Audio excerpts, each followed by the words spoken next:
I used to think the most terrifying sound was the cries of my 1-month-old twins at 3 in the morning. But no, the most chilling sound was the cold zip of a suitcase echoing in our quiet bedroom. Right after my husband screamed, he could not take this hell anymore. He walked out to find peace in Europe, leaving me bleeding from a C-section. He thought he was escaping a burden, unaware he just sealed his fate. Hello to all the wonderful listeners of Violet Revenge Stories. We are so grateful for your continued support. Recently, YouTube disabled our monetization, leaving us without a budget to keep the channel running. If you enjoy today's story, please consider supporting us with just $1 to help pay our hardworking staff so they can sustain their lives and keep creating stories for you. You can support us by scanning the QR code on the screen or clicking the donation link in the description or comments. My name is Brooklyn Harrison. I am 31 years old, and I am a senior investigative data analyst at Vanguard Horizon Tech. My entire life, both personal and professional, has been governed by one unwavering principle: logic. At my job, I track corporate fraud, trace hidden financial networks, and untangle complex webs of deceit. I am accustomed to being the person in the room who looks at a chaotic mountain of messy data and forces it into perfect, unquestionable order, but logic has no place in the visceral, agonizing reality of a complicated childbirth. When my twins, Leo and Maya, decided to enter the world 5 weeks early, they brought my carefully structured universe crashing down around me. My husband, Julian, was supposed to be my partner in this chaos. He is a high-profile luxury real estate broker here in Austin, Texas. Julian thrives on aesthetics, charm, and being the undisputed center of attention. When we were the golden couple without kids, his charisma was intoxicating. But the moment we brought 2 fragile, premature babies home from the neonatal intensive care unit, the spotlight shifted away from him. Suddenly, he was not the priority. Sleep deprivation and the endless demands of 2 infants began to strip away his polished exterior. The charming broker vanished, replaced by a sullen, irritable stranger who actively resented his own home. The breaking point arrived on a Tuesday night. The clock on the wall glared at me, reading exactly 3 in the morning. Leo and Maya had been wailing for 2 solid hours. It was the sharp, breathless screaming of severe acid reflux. My body felt like it was splitting in half. My cesarean section incision was raw and burning, and I could feel a slow trickle of fresh blood soaking into my bandages every time I bent over their cribs. I was completely depleted, running on 0 sleep and sheer maternal desperation. Julian was lying in our king-sized bed, a thick down pillow pressed violently over his head. "Julian, please," I begged, my voice trembling in the dark. "I need you to take Leo, just for 20 minutes. I cannot hold them both. My stitches are bleeding." He threw the pillow across the room. It slammed against the wall with a heavy thud. He sat up, his face twisted into an expression of pure, unadulterated hatred. This was not just frustration, it was venom. He swung his legs out of bed, marched over to the wooden nightstand, and slammed his fist down so hard the glass lamp rattled. "Are you kidding me? Brooklyn?" he roared, the veins in his neck bulging. "I cannot do this. I cannot take this hell anymore. These kids are destroying my life. They are ruining my career. I need to be sharp for my clients, and my mind is completely fried because of this constant, sickening noise." "They are your babies," I whispered, holding Maya tightly against my chest as Leo choked on his own cries in the bassinet. "They are a nightmare," he spat back. He turned his back on me, grabbed his phone, and stomped toward the bedroom door. "I am going to the guest room. If you wake me up, I swear to God, Brooklyn, I will lose my mind." I survived that night through sheer willpower alone, but the true horror came the next morning. After the house finally went quiet around 7 o'clock, I painfully made my way downstairs to the kitchen to get a glass of water and some painkillers. The house was dead. It was not just quiet. It was completely devoid of his presence. Sitting dead center on the massive marble kitchen island was a single piece of custom stationery. I picked it up with shaking fingers. I need space. I'm going to Europe with the guys. You have got this. There was no signature, no apology, just a cowardly, soulless declaration of abandonment. I checked the garage. His luxury vehicle was gone. I checked the closet. His designer suitcases were missing. He had actually left. He had walked out on his bleeding wife and his premature twins without leaving a single dollar on the counter for emergencies, without a warning, without a shred of humanity. The immediate aftermath was a suffocating descent into panic. For the first 48 hours, I was paralyzed. I was trapped in this massive, echoing mansion, terrified and utterly alone. What if I collapsed from an infection? What if someone broke in while I was nursing? The paranoia grew so intense that I opened my laptop and ordered a discreet, hidden security camera online. I paid extra for overnight delivery and installed it facing the front door. I desperately needed some illusion of safety, a way to monitor the only entrance to our lonely fortress in case an intruder tried to take advantage of my vulnerability. But as the fourth day drew to a close, sitting in the dim light of the nursery, something inside my brain shifted. The paralyzing fear evaporated. I looked at the dark circles under my eyes in the mirror. I looked at my two innocent children sleeping peacefully in their swaddles. Weeping in the dark would not protect them. Waiting for a coward to return on his own terms would not heal us. I am not a victim. I am a data analyst. I hunt liars for a living. Julian thought he was running away from a heavy burden. He thought I would crumble and wait for him to finish his vacation. But as the tears dried on my face, the soft, vulnerable, broken mother took a back seat. The investigator woke up, and she was ready to go to war. For 4 days, I existed in a state of primal, mechanical automation. I survived solely on lukewarm food deliveries left quietly on the front porch and sheer, adrenaline-fueled grit.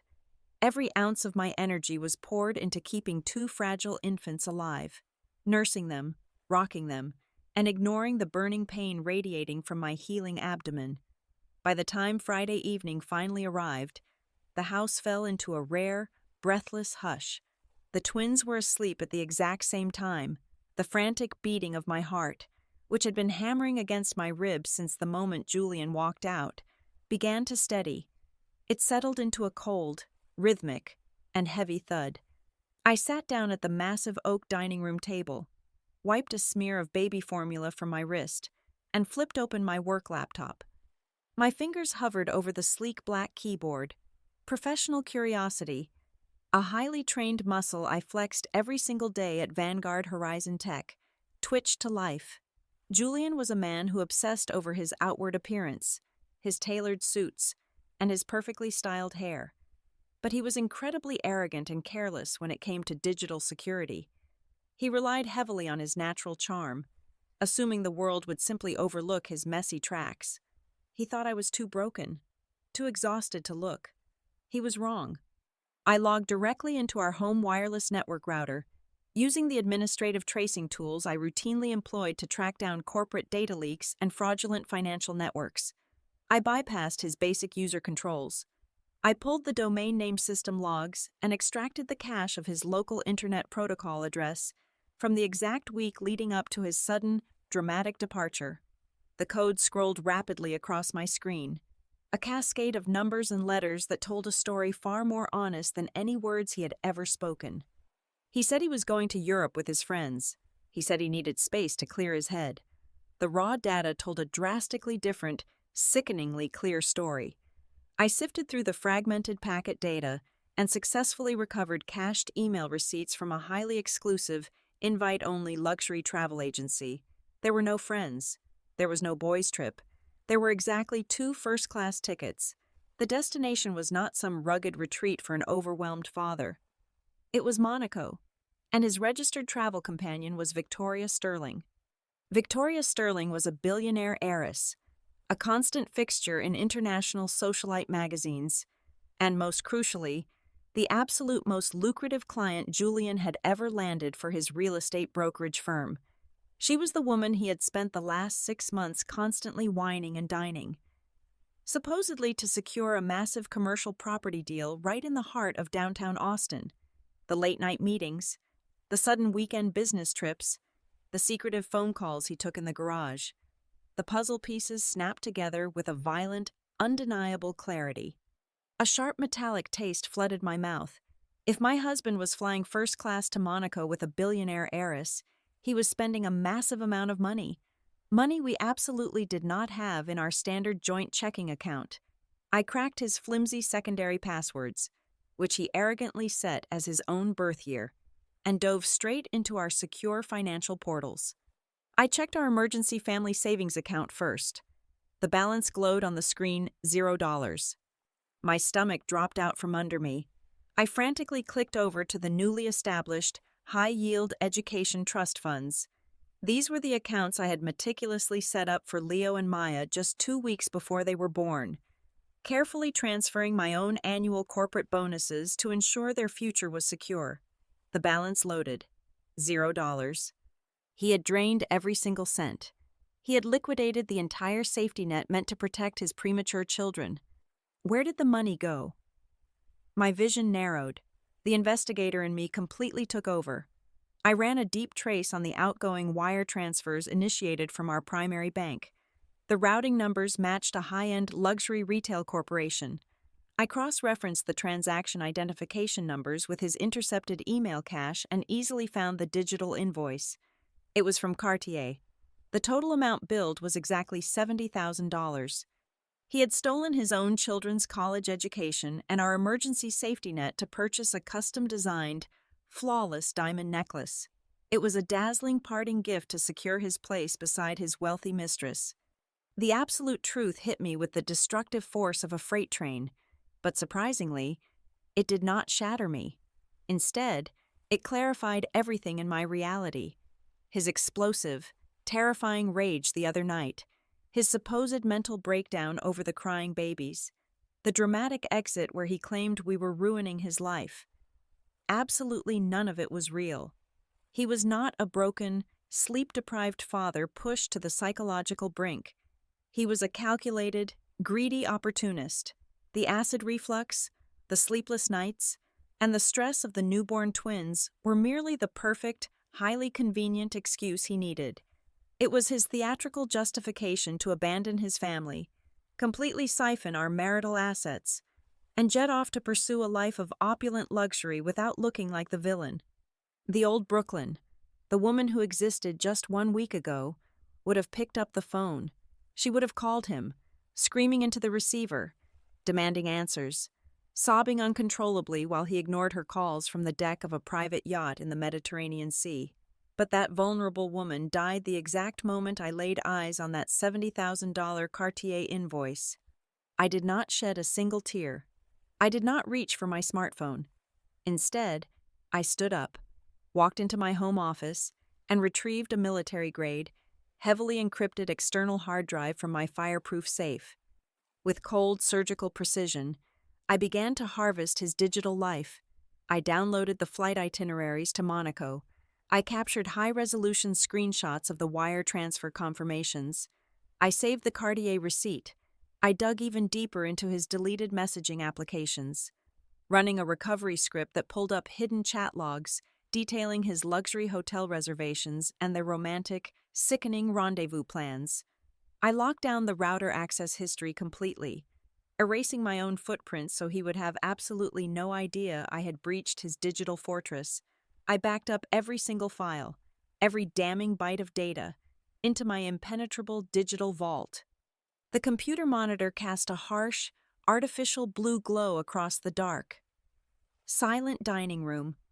The physical pain of my surgical wounds seemed to vanish entirely, completely overridden by a terrifying, absolute stillness in my mind. It was not the quiet stillness of a defeated, abandoned wife. It was the absolute, deadly silence of an apex predator patiently preparing a lethal, inescapable trap. Julian thought he was a genius, a step ahead of everyone else. He thought he had easily outsmarted his exhausted, emotional wife. He had absolutely no idea that by trying to ruin me, he had just handed the master key to his own destruction to the very woman who hunted and destroyed corporate criminals for a living. The very first call I made was not to a sympathetic friend or a local divorce attorney, but to my older brother, Wyatt. Wyatt is a former Army logistics officer who now runs a massive supply chain operation in Dallas. He is a man who treats every single crisis as a tactical military operation requiring immediate deployment and zero emotional panic. I did not cry when he picked up the phone. I did not give him a tearful, meandering explanation of my broken heart. I simply gave him a sterile situation report. I told him Julian was gone. Our financial accounts were entirely drained, and I desperately needed an extraction team to help me secure my perimeter. Exactly 3.5 hours later, Wyatt's heavy-duty truck pulled into my driveway. He walked through the towering front doors, dropped his heavy canvas duffel bag on the hardwood floor, and immediately took over the household. He applied his logistical training to the twins, setting up a rigorous schedule for sterilizing bottles, managing diapers, and rocking the babies to sleep with the calm, methodical precision of a seasoned soldier. For the first time in 5 agonizing weeks, my hands were completely free. I had the physical bandwidth and the quiet environment I desperately needed to go on a devastating offensive. The next morning, armed with my encrypted hard drive, I drove into downtown Austin and walked into the sleek, glass-walled high-rise office of Elias Vance. Elias is a legendary, terrifying figure in Texas legal circles. He is a high-stakes matrimonial attorney who specializes exclusively in the brutal divorces of the ultra-wealthy. He does not practice family law to mend fences or negotiate amicable settlements. He practices it to completely obliterate the opposition and leave them with nothing but the clothes on their backs. His reputation for being utterly ruthless, cold, and uncompromising was exactly what my situation demanded. I sat across his massive, polished mahogany desk and slid a thick black leather folder toward him. It contained the printed, categorized executive summary of my digital harvest. Elias adjusted his glasses and opened the folder. For 10 silent minutes, he reviewed the flight logs, the offshore wire transfers, the luxury retail receipts, and the irrefutable evidence of massive marital asset dissipation. When he finally looked up at me, a slow, incredibly dangerous smile spread across his sharp face. He left you alone with 2 premature infants and absolutely zero liquid assets for survival, Elias stated, his voice a smooth, venomous drawl that echoed in the quiet office. He essentially handed us a loaded weapon, signed a confession, and stood directly in front of the barrel. "I want sole physical and legal custody of my children," I replied, my voice steady and completely devoid of warmth. "I want an emergency ex parte order filed immediately based on child abandonment and severe financial endangerment. And I want an immediate, court-ordered freeze on whatever is left of his professional commission accounts." "Consider it done," Elias said, closing the folder with a satisfying snap. "We will file the emergency injunctions with a judge before your husband even finishes his first glass of vintage champagne today. He is legally paralyzed as of this afternoon." While Elias expertly moved the heavy legal machinery through the court system, I returned home and went back to work on my laptop, shifting my focus to Julian's professional throat. Julian worked for a prestigious, fiercely competitive luxury real estate brokerage that prided itself on absolute discretion and elite client security. Digging deeper into his bypassed company server had revealed far more than just his infidelity. It exposed a staggering, sickening pattern of corporate malpractice. I spent the next 12 hours compiling an anonymous digital dossier, a complete and total kill file. It contained hard, undeniable evidence that Julian had been routinely violating the strict non-disclosure agreements of his firm. He had been quietly leveraging confidential financial data from his high-net-worth clients to manipulate property bids and inflate his own personal commissions. He was even using their private escrow accounts as short-term collateral to fund his extravagant lifestyle. It was not just unethical, it was highly illegal and a massive liability for his firm. I carefully packaged this toxic data into an untraceable, heavily encrypted zip file. It was locked and loaded on my private server, ready to be deployed directly to the Texas Real Estate Commission and his firm's board of directors the exact second I decided to pull the trigger. But I needed one final, devastating piece on the board to ensure he could never recover: the ultimate financial checkmate. I contacted a third-party corporate registered agent based in Delaware, a state famous for offering absolute corporate anonymity. Within 24 hours, I had legally formed an anonymous limited liability company. I named it Phoenix Holdings. It was a blank corporate shell, a completely invisible legal entity tied strictly to a blind trust that Wyatt helped me finance using his own savings. Julian would never know who owned it, and he would certainly never see what this phantom company was preparing to do to his most prized material possession. The trap was now fully constructed. It was multi-layered, legally airtight, and utterly lethal to his future. I stepped out of my home office, my eyes burning from staring at the screen, and walked quietly down the hall. Wyatt was sitting in the dimly lit nursery, his large tattooed arms carefully holding both Leo and Maya as they slept soundly against his chest. The chaotic, terrifying storm that had swallowed my life just a few days ago was completely gone. Standing there in the doorway, watching the steady rise and fall of my baby's breathing, a profound realization washed over me. I was no longer the exhausted, terrified woman shrinking in the shadow of a grandiose, narcissistic husband, stripped of the illusion of my marriage. I had finally found my absolute core. I was thousands of times stronger, sharper, and more dangerous than the version of myself from 1 month ago. Julian thought he broke me by leaving. He had absolutely no idea that he merely forged me into a weapon.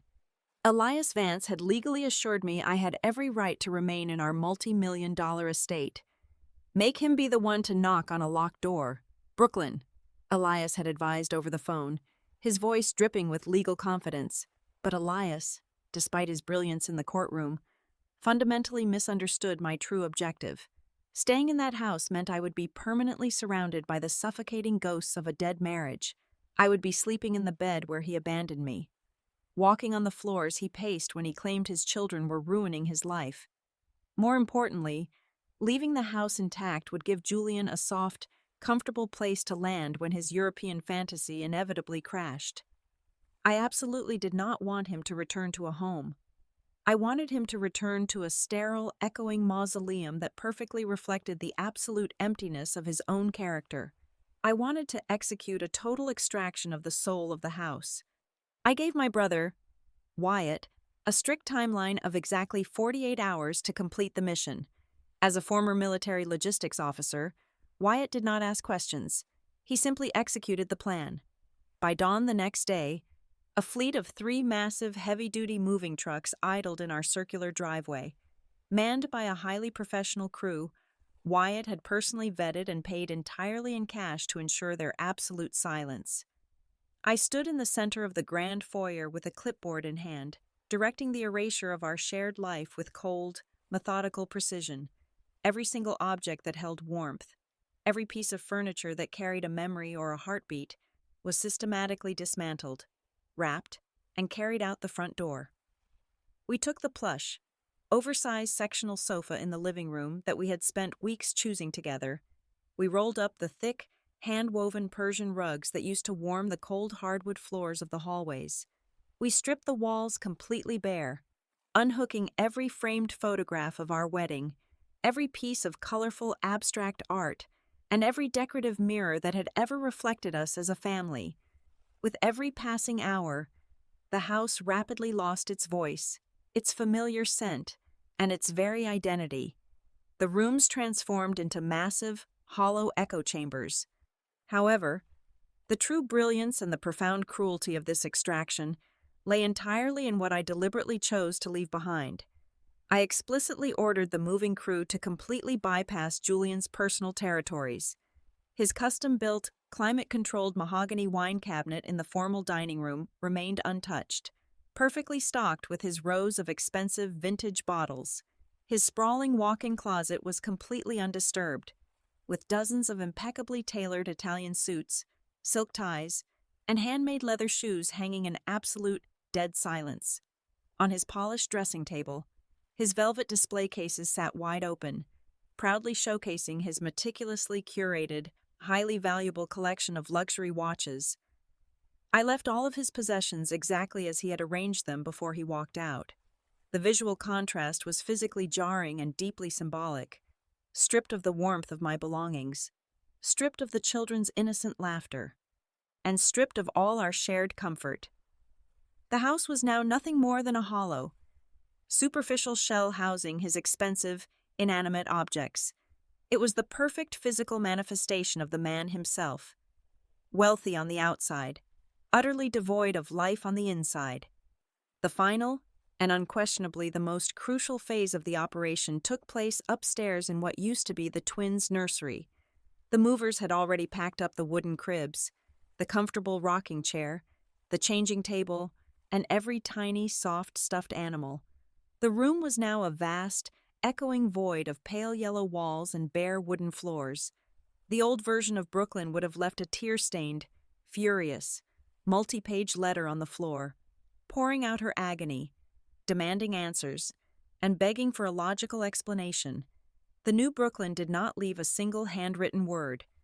Instead, I opened my leather briefcase and pulled out a heavy sheet of glossy, high-quality cardstock.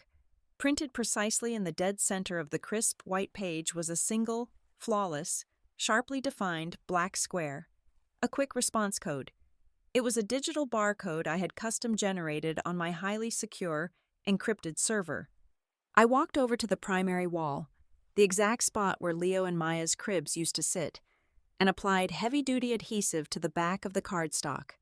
I pressed it firmly against the drywall, smoothing out the edges with the palm of my hand until it sat perfectly flush against the paint.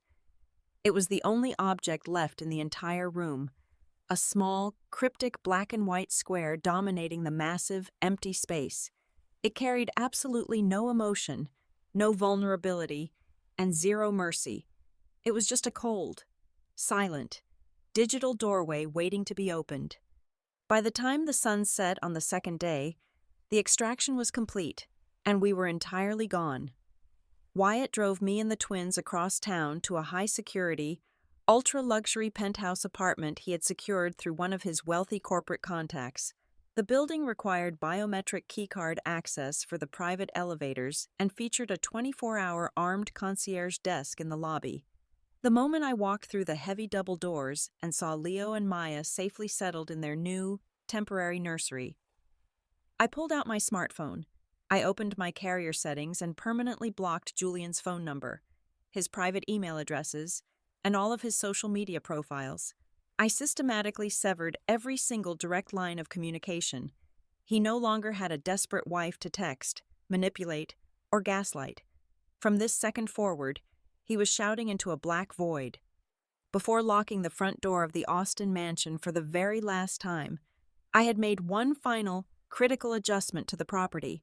While I had uninstalled and packed up every single security camera that monitored the exterior doors and windows, I purposely left one isolated piece of surveillance equipment behind. It was a tiny, high-definition, wide-angle lens discreetly embedded in the ceiling vent directly above the nursery door. It was hardwired into the house's backup power grid, making it impossible to accidentally turn off, and it was synchronized flawlessly to my encrypted personal server sitting on the desk in my new penthouse. The stage was now perfectly set. The digital and legal traps were fully armed. All that was left for me to do was sit back in the safety of the dark and wait patiently for the rat to come home. Exactly 28 days after he walked out, the silent alarm on my laptop monitor finally flashed red.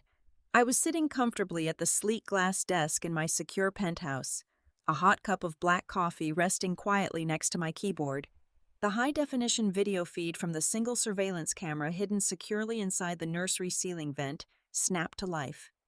The highly sensitive microphone picked up the heavy, familiar turning of the brass deadbolt on the front door downstairs. I quickly expanded the video window to fill my entire screen. There he was. Julian stepped across the threshold, bringing the bright Texas sunlight in with him. The luxurious European sun had baked a deep, golden tan into his skin, making his perfectly white teeth gleam brightly as he smiled to himself. He was wearing a brand-new, sharply tailored suede designer jacket that easily cost more than 3 months of our old mortgage payments. He casually pushed his expensive sunglasses up onto his flawlessly styled hair and began to whistle a light, cheerful melody. It was the carefree, arrogant tune of a man who firmly believed he had successfully pulled off the ultimate escape. He was a man returning from a lavish, secret vacation, fully expecting to find his broken, desperate wife exactly where he left her, ready to cry and beg for his elusive attention. The microphone caught the sharp clatter of his heavy keychain hitting the marble entryway table. "Brooklyn," he called out, his voice projecting loudly through the space. "I am home." I leaned forward, watching his posture closely. He stood tall, his shoulders pulled back in a confident swagger, but as the heavy seconds ticked by, the absolute, dead silence of the massive mansion began to press down heavily on him.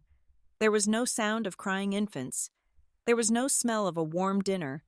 There was no frantic, exhausted wife rushing down the stairs to greet him.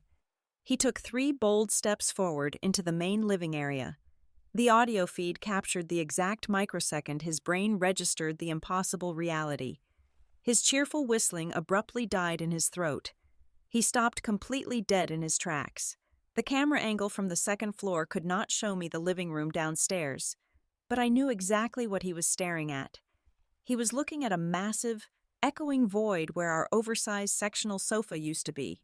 He was staring at bare walls, stripped floors, and empty spaces, aggressively contrasted by his completely untouched, fully stocked wine cabinet sitting foolishly alone in the corner of the dining room. His arrogant swagger instantly evaporated. The confident, wealthy luxury broker vanished in a heartbeat, replaced entirely by a frantic, deeply confused man. He began to run. The microphone picked up the aggressive pounding of his leather shoes sprinting across the bare hardwood floors. He charged blindly through the empty dining room, tore through the hollow kitchen, and finally scrambled up the main wooden staircase.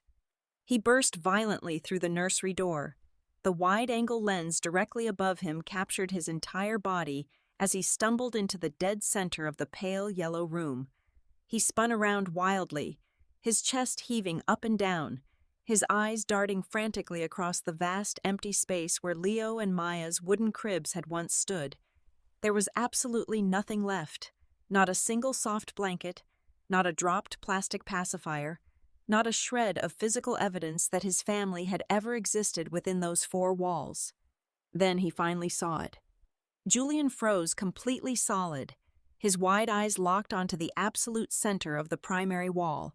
The high-definition camera captured him slowly walking toward the crisp white cardstock, holding the flawless black square. He stood mere inches away from the drywall, staring blankly at the quick response code like it was an incomprehensible alien artifact. He looked over his shoulder around the empty room one more time, his face twisted in disbelief. Completely unaware he was already starring as the lead role in a private, high-definition broadcast. His breathing grew shallow and incredibly rapid. He reached a trembling hand into the pocket of his expensive suede jacket and pulled out his smartphone. His fingers, usually so steady and practiced when pouring a glass of expensive scotch or signing a multi-million-dollar property contract, were visibly shaking uncontrollably. He fumbled clumsily with the bright screen, opened his camera application, and raised the phone up to scan the square. I held my breath, watching the live feed with a cold, unblinking focus. The digital code did not direct him to a long, emotional essay. It did not offer a tearful plea for family reconciliation or a furious string of typed insults. It instantly triggered a secure web browser to open on his phone. The screen displayed a massive digital timer. The countdown had already reached 0 hours, 0 minutes, and 0 seconds. Directly below the bold red zeros was a single, sharply typed sentence. "Check your work email. The game is over." I watched the exact moment his panicked eyes read those specific words. His jaw dropped slightly. A heavy, suffocating dread visibly settled heavily over his shoulders, pulling his posture down. Before his panicked brain could even process the cryptic message, his phone vibrated violently in his palm. The loud chime of the first email notification pierced the total silence of the empty house. It was a formal, heavily documented legal notice dispatched directly from the terrifying office of Elias Vance. I knew exactly what the attached portable document format files contained because I had personally authorized them. He was staring blindly at a court-ordered temporary restraining order.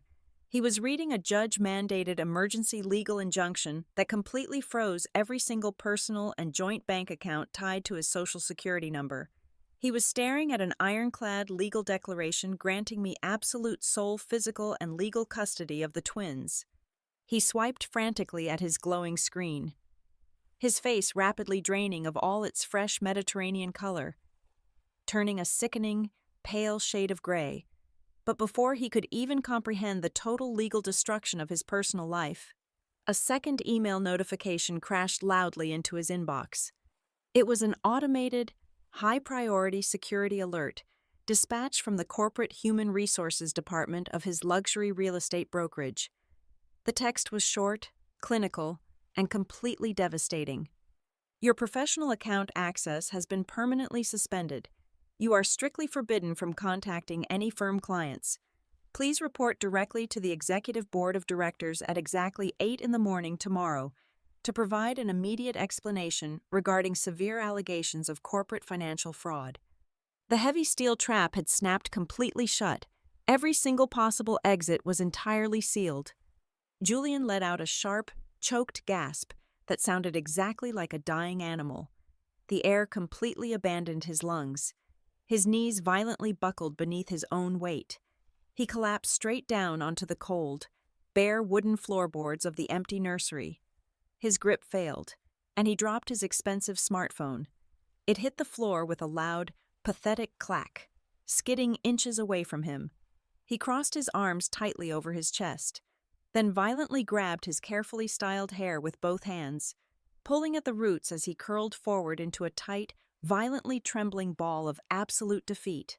I sat back comfortably in my plush leather chair in the penthouse, calmly resting my hands on my lap. I watched him rock back and forth in agony on the floor of the empty house.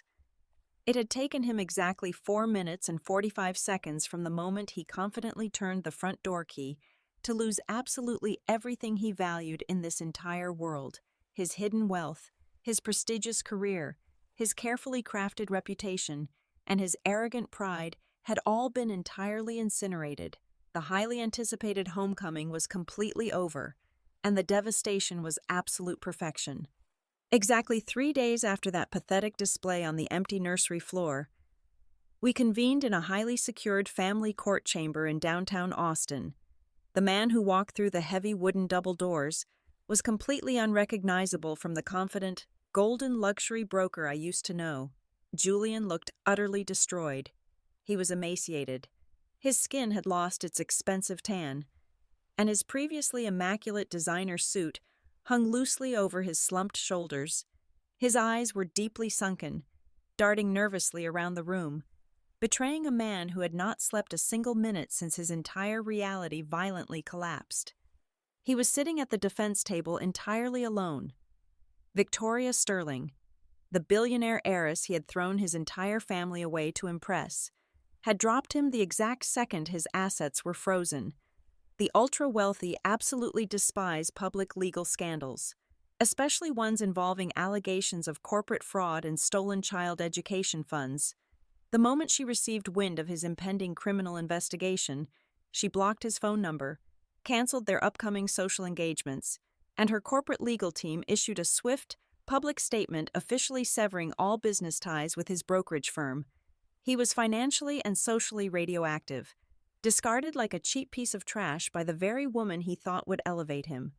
Despite the insurmountable odds, his high-priced defense attorney stood up, desperately attempting to spin a tragic, sympathetic narrative for the court. He cleared his throat and addressed the bench. "Your Honor, my client is simply a deeply overwhelmed father," his lawyer pleaded, wiping sweat from his forehead.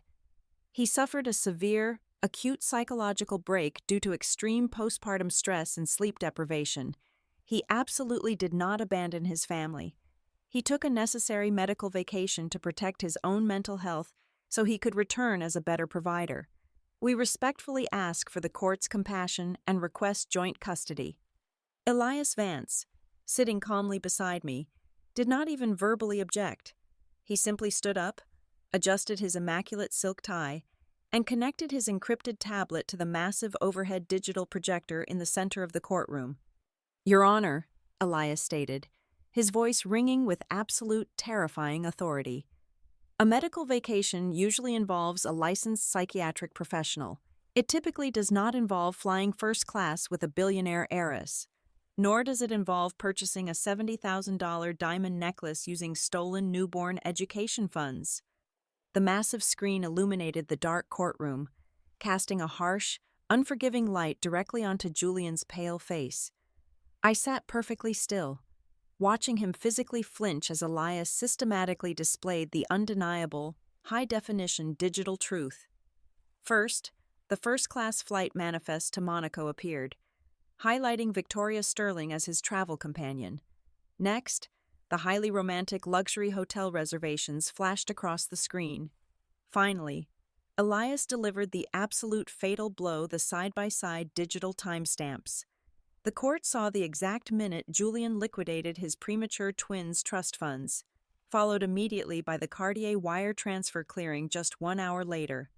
The presiding judge, a stern, incredibly sharp woman with absolutely zero tolerance for deadbeat parents, turned her furious gaze toward the defense table. The digital trail was irrefutable. She slammed her heavy wooden gavel down, delivering a swift, merciless, and completely objective verdict. I was immediately granted 100% absolute physical and legal custody of Leo and Maya. Julian was entirely stripped of his parental rights. He was granted only strictly supervised visitation, and even that was legally contingent upon him paying a massive, non-negotiable monthly child support sum that would bleed his future earnings dry. But the family court verdict was merely the first layer of his absolute ruin. Because of the overwhelming evidence of extreme financial dissipation, the judge ordered an immediate mandatory restitution of the stolen funds. Julian was legally forced to liquidate his remaining assets to pay back the family savings accounts, reimburse the twins' trust funds, and cover the astronomical legal fees generated by Elias Vance. His only valuable liquid asset left on Earth was his 50% ownership equity in our massive Austin mansion. Cornered by the court and desperate to avoid a federal prison cell for his corporate financial fraud, he was forced to sell his share of the estate immediately at a desperate, rock-bottom fire sale price.